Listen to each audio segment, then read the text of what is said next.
Try to initiate release sequencer. On my mark. 5. We're on express elevator to hell. Going down. 2. 1. Mark.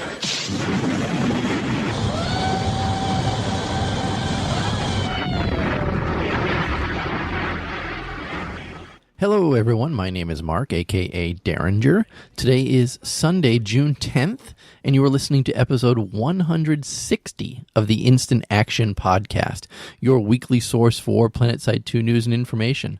As always, I'm brought to you by great listeners like you via the Support the Show tab on instantactionpodcast.com. So before we start this week, I have a confession to make. I didn't play Planetside 2 at all last week. And a lot of it was because I was pretty busy for the beginning of the week. As you guys heard last week, my daughter's high school graduation occurred on Sunday, and we were up at college on Monday and Tuesday, got back pretty tired Tuesday night.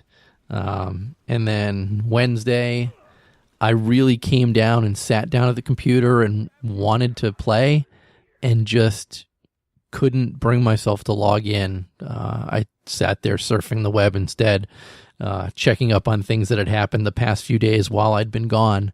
And then Thursday, I do soccer on Thursday, so that's usually out. And then Friday, my daughter and her friends had taken over my office down here and didn't get a chance to play then, so I watched Thor Ragnarok on Netflix instead.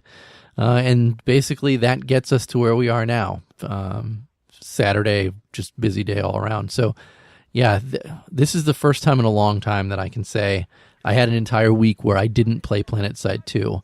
And I'm a little sad about it, and I'm a little mad that I didn't carve out enough time to play at least once this past week. And I really feel like I was missing out on the game. So I'll definitely do better on that this next week. And it also helps that I'm on vacation this week as well. So I have a lot of free time. It's one of those just burning days. Otherwise, I lose them at work. So for those of you who don't work full time, you'll learn about that eventually when you get a full-time job and everything. So I really don't have much to talk about. It just I wish I had played. I just never got the chance, never forced myself to log in and play, and that kind of puts me where I am now. So we're just going to roll right in and talk about what's in store for this week's show. And those who are curious, my daughter's graduation went off without a hitch. Party was awesome. Saw a lot of people I hadn't seen in a long time. Had a really good time. Just wish it had been a little warmer so more people could have used the pool. But other than that, what's in store for this week's show? First, I have a PTS update to talk about, followed by some dev video discussion. After that, I want to talk about the Tropical Camo and some recent posts regarding that, and finish up this week's show with a ranking of Planetside 2 compared to other FPS games, something I've talked about in the past but want to revisit again. So strap in as we hot drop into another episode of the Instant Action Podcast.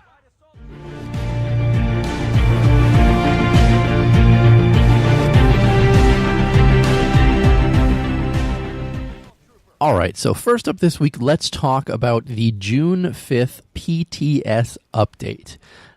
This is I think it's the last in a long line of various PTS updates that they're doing prior to the very large game update that they've been teasing for the past couple of weeks to finally go live. So, I mean, if you want to go back and listen to probably the last 5 or 6 podcasts worth of shows, you're going to get all those various PTS updates that have been going on, or obviously go to the Planetside 2 forums as well. They're all aggregated in one place for you as well, because I think this next, and they've been teasing it a lot now, the next game update that's going to hit us is about 9 pages long, over 3,000 words in it. It's going to be a very large game update and a lot of changes coming. And last I knew, we're still looking at that to probably drop on us next week or this week if you're listening to this podcast on Monday. I would expect Tuesday, Wednesday, Thursday of the week for it to actually drop and there to be a noticeable changes to the game itself. But that's not here yet. We're still talking about the June 5th PTS update. So first, along with the meta, we have the aerial anomalies have been added to the PTS. You guys will remember this was something that the devs showed on their most recent dev live stream. They're these little swirling things up in the sky. They're anomalies that you need to fight around and over in order to win an alert. So this has been added to the event pool, and basically when you are fighting in this, you're going to receive a 100% discount on air vehicles. Note that you have to redeploy first and actually for this to take effect. And you're going to be asked to gather data by remaining near anomalies that appear high above the continent. The winning faction will receive a 20% discount on air vehicles until the continent locks.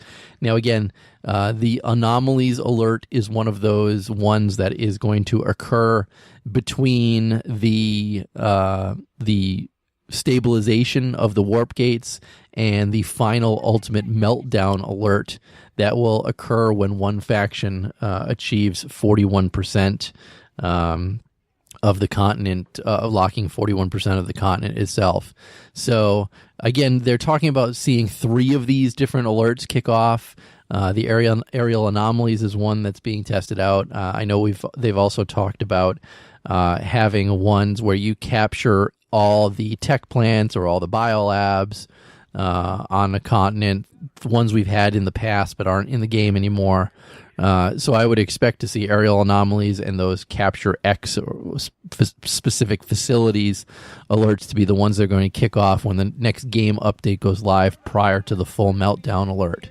I hear the aerial anomalies one is still a little bugged on PTS, and I know the devs are working on it, but they still want people to get out there, play around with them, check it out, see how they work, and fly around. It's definitely going to be interesting when these actually come live, because I kind of picture it like I'm going to go back to my favorite anime of all time. If any of you have watched Robotech, like the original Macross Saga version of Robotech, you just remember all those dogfighting scenes where they're out in space and the pilots are all fighting Zentradi and whatever, and there's just mass amount of air everywhere all at once.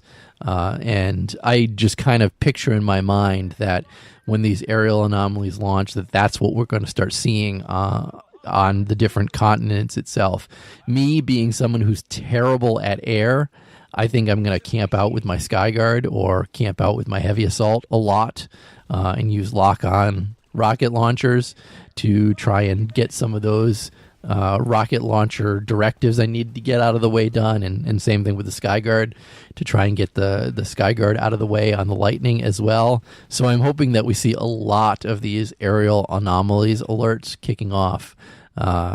It's going to be cool. I'm looking forward to it. I might grab a Scythe, a Reaver, or a Mosquito during them as well, and try my hand at dogfighting with other people in the air. But again, I'm terrible at it, so I fully expect to be completely shot down and obliterated as fast as these things kick off.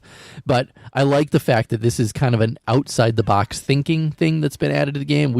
No one's ever really talked about something like this in the game, so I'm very curious to see how this goes off. And hopefully, when this one's on live, people are using it and people are playing it, we're going to see some other different events similar to this, maybe a ground vehicle type event or something along those lines.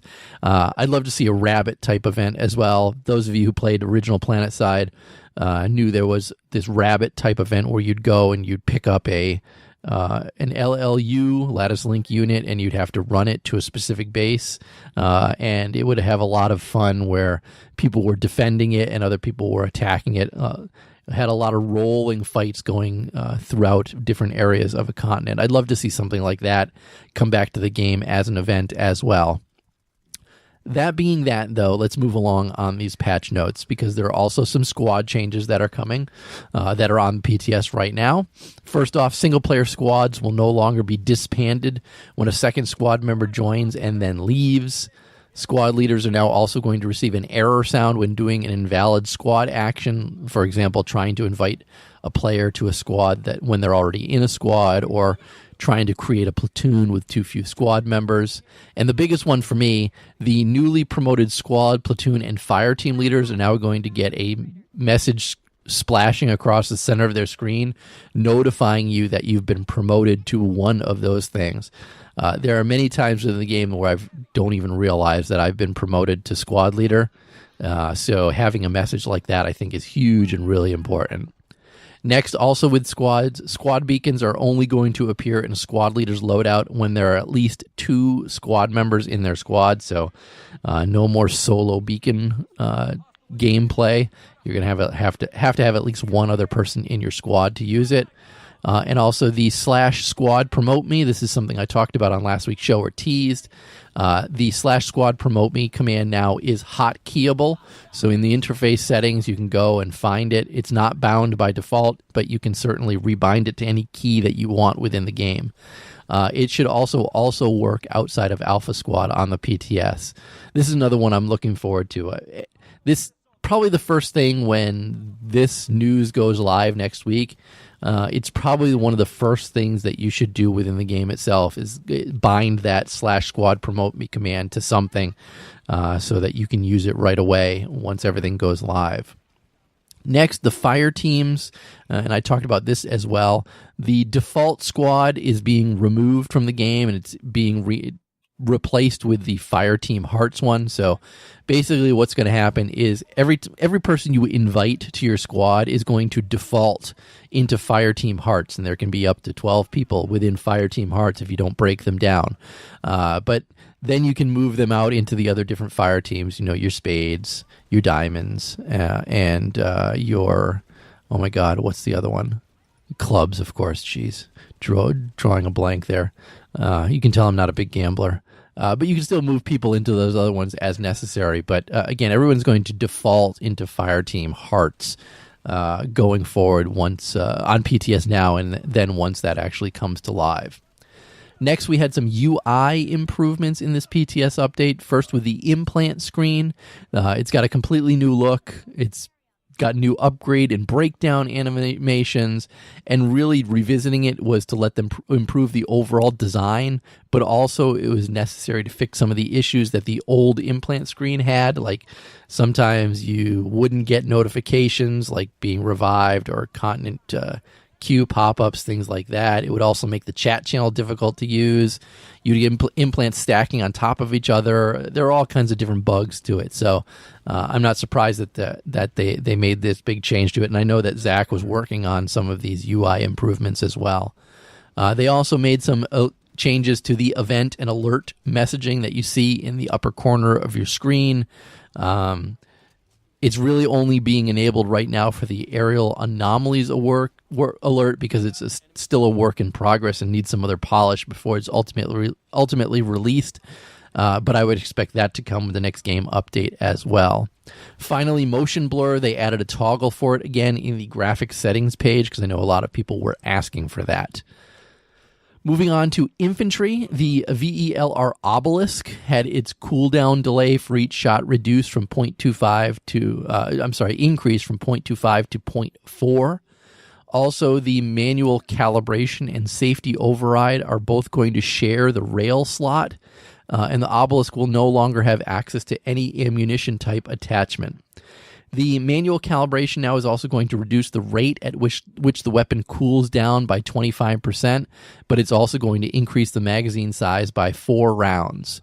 Finally, the emission sleeve has been renamed Enhanced Plasma Containment, and I'm happy they did that because, like I said last time, emission sleeve just sounds like a condom. Moving on to the VEH Maw, it also had its emission sleeve renamed to the Enhanced Plasma Containment as well. The C4 detonator, they fixed an issue with the normal detonator being broken, and they also added in that 0.4 second delay before the trigger press completes, and it no longer uses a press and hold mechanic. Animations for the C4 are still being worked on, so don't cry if they still look broken on PTS. Next, the Gauss SPR, it's a semi-auto sniper rifle. it's received the same changes that the 99 SV did in the last PTS update. So its maximum ADS cone of fire while standing or crouching was reduced to 0.15. The ADS cone of fire recovery rate was increased to 100. ADS cone of fire bloom reduced to 0.15.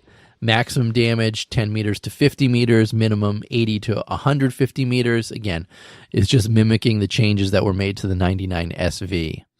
As for vehicles, the Enforcer, specifically for the Vanguard, had its magazine size increased back to 8, and its ammo capacity went back to 80. And it's basically just reverting the magazine size changes that happened to the Vanguard version in the last PTS update because they weren't happy with the changes. Finally, we got some Player Studio additions. The TR Arthurian Infantry and Max helmets that the Hum made and the Babylon Mag Rider cosmetic that Fuzzbucket made are both in the depot on PTS and will make it to live very soon. Finally, some other bug fixes and miscellaneous.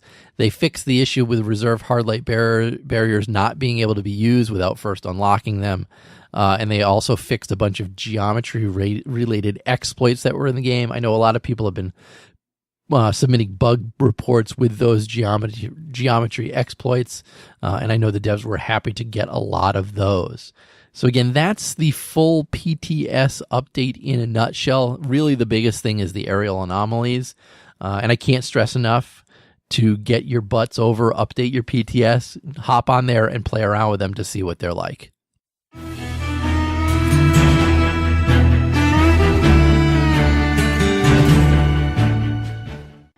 Second up this week, there was a post about Dev. It was by Crazy2 wrote, "Hey devs, I want to see more videos like this."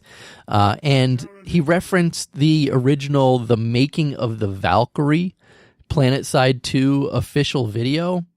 And first off, I want to point out that this video was released back in August of 2014, so it's almost 4 years old at this point since this came out, and we really haven't seen a video like this since. And I mean, to talk about how old this video is, I mean, T-Ray's in the video. A bunch of other people I know don't even work for Daybreak Games are in the video anymore. Because again, it's a 4-year-old video, but that's really not the point. The point of that video is, and it's really the point that Crazy2 is making, is that it's been a long time since we've really seen the inner, this is what's being done with art, or this is a new vehicle that's being made. And I know we're most likely not going to see new vehicles in Planetside 2 ever, even though I still sit here and pine away to get access to the Thresher. I mean, if the Thresher came into the game, I say it again, I would most likely stop playing any other faction and just play VS and just drive the Thresher all over the place and use the Thresher 100%. Basically, for those that don't remember Planetside, original Planetside, there was the VS buggy. It had its own Empire-specific buggy. It was called the Thresher. It worked a lot like the Mag Rider, one of my favorite vehicles in game. I really miss it and really wish it was in Planetside 2. If they ever make it into Planetside 3, I hope. If they ever make Planetside 3, I hope it's in Planetside 3. That's how much I miss it. But we're not seeing videos like this. The making of a vehicle like the Valkyrie. Now we've got lots of different guns coming in the game. I would love to see a making of video of how they came up with the skin for the suppressor. That was something that recently got added into the game itself. I would love to see a little making of video of the new implants that they're working on. Maybe, some of the rationale on why they're going, what direction they might be going in with the different implants that they're bringing into the game. I would love to see a video of UI changes being made to the game. And sure, maybe that's not something you can easily sit down and do, but I'd love to see something like that. I would love to see, I'd love to see someone like Doku sit down and show his process on making some of the new guns that he made into the game, and then add in the folks over at the devs over there, how they're animating the different guns within the game, and how they're making the decisions on what type of abilities the different guns that should have. I'd love to see a video on the ability to shoot through, people and hit other people behind them. Where did that come from? Why did they think of that?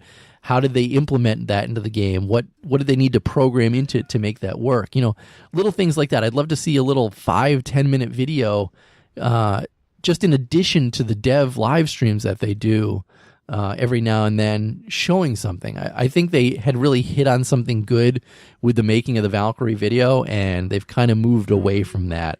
And I wish we could see little things like that. Sure, I know they probably don't want to take the time to do stuff like that, because it's a lot of work. They're working with a very trimmed down group of folks over there, and they'd probably rather spend all their time working on, putting the fixes out there that they're looking to do. But I'd love to see just a little video of the, aerial anomalies. Here's everything that we're putting together regarding it. It shouldn't take that much time, but will we see something like that in the future? No, but I really think someone bringing this to I'd completely forgotten that they had done this video on the Valkyrie, seeing all the different cool things that they were doing, just something as simple as adding contrails to it. It was a short video. It was just a couple minutes long, but you got to listen to all the people that were working on it and where their thought process was and what they were doing regarding it. And it was another one of those ways that I felt the devs really talked about their game and were passionate about what they were doing and really showed it off in a simple video like that. So if anything, that's just my call, that I would love to see more things like that. And I hope maybe the folks working with Daybreak Games on stuff like this, I know in the comments section, Fuzzbucket asked, would people like to see him stream the thought process of stuff he's working on? Yeah, I'd love to see stuff like that. I would definitely watch a couple of those videos to see exactly what you're doing and things like that. So again, it's just my call that I'd love to see more videos that just shows off the passion that everybody has for Planetside 2 from the developer side, or even someone like Fuzzbucket on his side of the game itself.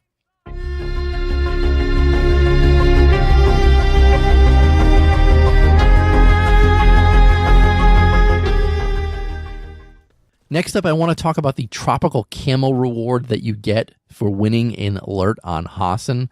Because someone on Reddit this week, and let me pull it up real quick, it's by Toby Cobalt, he plays on Miller, complaining that a certain outfit lead on Miller is trying to get the Tropical Camo, so is using his outfit to constantly lock Hassan as soon as possible so that they can get the alert kicked off, win the alert, and up their chance of getting that Tropical Camo. And so he has asked that the devs reconsider the ability to win Tropical Camo on just Hassan. And I'm here to argue against something like that. Now, yeah, you're kind of in a shitty situation where you have one person who's kind of ruining gameplay for everybody else on Hassan to try and win or get the Tropical Camo. But I can guarantee that after a few days of this, constantly locking Hassan, I think they're probably going to get tired of it and go on and do other things. So I don't think that that's the proper answer, is to change the reward to offer it on any continent that you unlock or anything like that. I like the fact that there is a single camo in the game tied to a specific continent that forces players to go and play on maybe an underplayed continent during an alert just for the chance to try and win a special camo. I am guilty of doing this. When a Hassan alert kicks off, I have always jumped onto it to try and win it, if my faction is kicked off the alert at least, to try and win it so I can get that Tropical Camo. Have I won it yet? No. Will I continue to try just to earn that Tropical Camo? Yes. Yes, I will. And I like the fact that we have something like this. And I really wish the devs would consider adding other things like this to the other continents within the game itself.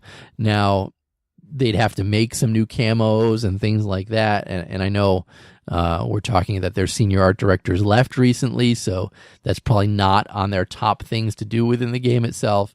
But I want to see more unique things for winning the alerts, because once the next game update comes out, the meltdown alert is going to get a lot different than it is currently, because it's moving on to a winner take all alert, which means we're going to have a lot more alerts where there's some really good fights going on them, and not just one faction starting it, winning it, and being done with it. There's going to be a lot of better fights in the game, and I would love to see more different rewards coming to the different continents that you're fighting on. So again, I'm sorry that you're in a shitty situation with this particular outfit on Miller, but I do think that it's probably going to wear itself out sooner rather than later, and everything's going to go back to normal.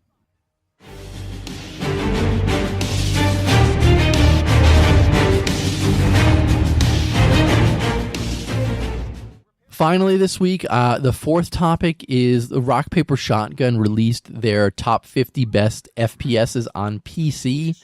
Yet again, they update this every now and then as they go. And I just wanted to bring attention that Planetside 2 is still ranked pretty highly on this list. This time around, they are ranked number 14, which really is nothing to sneeze about. I mean, they beat out some of my favorite games like Battlefield 1942. They beat it out. Battlefield Bad Company 2, one of my favorites, got beaten out as well. Looking down all these other ones, I mean, Call of Duty 4, Modern Warfare got beaten out. I do believe they beat out Rainbow Six Siege too, which is a lot of people's favorites currently. Yeah, they beat that one out. They beat out the most recent Far Cry. They beat out Titanfall 2, which I know they beat out Team Fortress 2, which I know a lot of people still love and play. I mean, the fact that Planetside 2 is rated as high as it is and continues to rate as high as it is certainly a testament to the longevity of the game and to the fanatical player base that we still have with the game itself. Sure, it got beat out by 13 others, including, PUBG beat it out, CSGO beat it out, Overwatch beat it out, games that I expect to beat it out. But still, scoring number 14 on a list of the top 50 is really nothing to sneeze at. It's better than half the game, more than better than half the games on this particular list. I'll include a link to the full list in case you're curious about it. But again, I just wanted to sing the praises of Planetside 2 for being as high as it is on this particular list, and continue to be as high as it is on this list. Very few of the games that are listed higher than it have come out more recently than it as well, which is also a testament to how well the game still is perceived by reviewers and the community itself. You may not like the game, but there's certainly enough of us out there that do. With that, let's move on to housekeeping this week. Housekeeping. Housekeeping. Come back later, please. Housekeeping. Not now. Housekeeping. Go away. I coming anyway? So I did get an email from Insanity's Reign, and he wrote, "Hey, Derringer, good to see you still up and running. I wanted to let you know that I was back into the game via voicemail a while ago, but alas, community management has taken over my life in B tier, and I've been following back along for a few episodes now. The update hasn't hit yet, sent early in the morning Friday." That's when his email was sent. "I wonder what other things they will include in the next update. 8 to 9 pages, 3.3 thousand words. Excited as hell. And I'm glad to hear that some squad things are being addressed. As a veteran squad leader, you have no idea how ecstatic I am to see some changes come into fruition. So here's my bit. Have you seen Serious Gaming's meta series? And I have. And if you have, what do you think of it?" So first off, Insanity's Reign, welcome back to the game. Good. It's good to take breaks every now and then come back, because I do think there are certainly times when I've taken time off from Planetside and then realized how much I've missed it and come back and redoubled my gameplay within the game itself. So I did talk about it earlier. 8 to 9 pages of patch notes, over 3,000 words. I am excited as hell for this next update as well. As for Serious Gaming's meta series, I did watch, I believe there's 5 videos within the meta series. None of them are pretty recent, though. I believe most of them are 2017, if not older. I don't recall him putting out any newer ones. I'll have to double check though after this show and see if there are any. I did watch the 5 when they originally came out, and I talked about a couple of them on shows as well and my thoughts regarding them. I really liked his thoughts on the micro lattice one. That was one I could really get behind, but don't see anything like that coming to fruition. But I do listen to and watch some of the Serious Gaming's, not some, but the majority of them. I'm active in his Discord channel every now and again as well, so I'm definitely familiar with him. And what do I think of them all? I think he's got some decent ideas, but I think a lot of the stuff that he's trying to implement or trying to suggest is too far beyond the scope of the developers at Planetside 2. And I don't think a lot of the things that he's recommending will get implemented into the game itself. If this was something that was still on the drawing board and not something that they're trying to maintain as a 5+ year old game, he might be able to push some of his ideas into the game itself. But at this point, I think we're just kind of on a status quo, keep the game afloat type situation right now, and I don't know that his meta ideas are really going to be changed. Who knows, though? We do have changes coming to the spawn system later this year, and maybe some other new player and other squad stuff coming to the game later this year, so we'll kind of have to play a wait and see approach regarding the stuff that he suggests. But again, anyways, thanks for the email, and again, glad to see you back in the game. So that's going to be it for this week's show. But how can you get in touch with me or the show? As always, first stop my website, www.instantactionpodcast.com. You can also email me like Insanity's Rain did, instantactionshow@gmail.com. Call me, leave me a voicemail, 347-4VM-4PS2, or that's 347-486-4772. You can always follow the show on Twitter at InstActPodcast, or you can follow me on Twitter. My personal Twitter is @TheDerringer. But in closing, if you've enjoyed the show, please leave me a review on your podcast listening avenue of choice, whether it's iTunes, Stitcher, Google Play, or anywhere else. Also, feel free to tell your friends and Outfits mates about the show. And finally, thanks for listening, and keep spamming that Join Combat, formerly known as Instant Action button.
So on the Instant Action podcast this week, and I listened to that, Derringer.